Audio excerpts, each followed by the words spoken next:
As promised, we're joined now by Paul LaMonica, and we're talking about the company formerly known as Google, now known as Alphabet. Paul, how are you? I'm good, thanks. How you doing? Doing well. Better than Google shareholders over the last couple days, Oof. down almost 10% yesterday and almost another 2% today.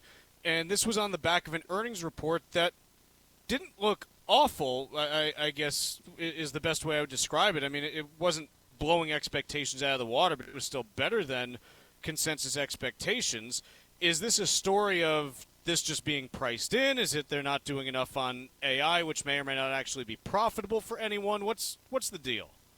Yeah, I don't think the numbers were awful at all. I think that what investors are maybe a little nervous about is that the cloud segment, Google Cloud, the revenue growth was a bit below bullish forecasts from Wall Street. And even though they maybe missed the high end of expectations, revenue in the cloud unit still grew 22% from a year ago. So for a company of this size to post, more than 20% gain on the top line, I don't think that's necessarily bad news that makes it seem as if Alphabet is losing the cloud wars. Microsoft, which also reported Tuesday night, their revenue from cloud was a little bit higher. So maybe investors are nervous about that. But I think there's plenty of money to go around for Google, Microsoft, Amazon, AWS, and many other companies that are emerging leaders in cloud computing.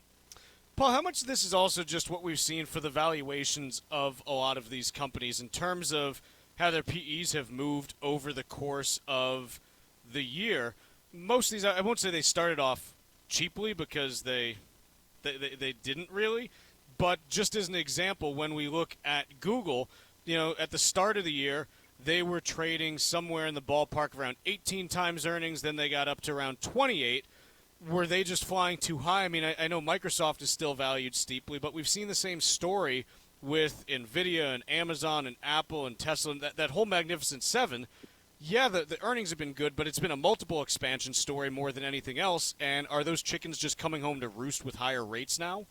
Yeah, that's a great point. I think that the continued threat of inflation, and even though the Fed's likely to pause next week, jury's out on whether or not there could be a rate hike in December, what happens in 2024. So that obviously is going to hurt high growth momentum stocks and make earnings multiples come down. And we have had that, to your point, with Alphabet already. The stock's now, I believe, around 20 times 2024 earnings estimates, which seems reasonable given the growth. And then don't forget also that Alphabet has, I believe, about $120 billion in cash and marketable securities on its balance sheet. So Mm. this is a company that can clearly still afford to invest heavily in its cloud unit, which is profitable as well. It's not like a case where you've got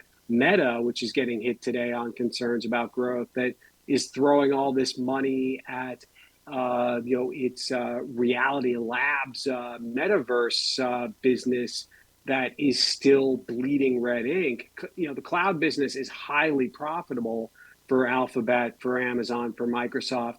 So yes, it's a concern that revenue growth was a little bit lower than expected, but I think that maybe the stock price drop yesterday that's continuing today might have been a little overdone. And this could be a good time to step back into Alphabet stock.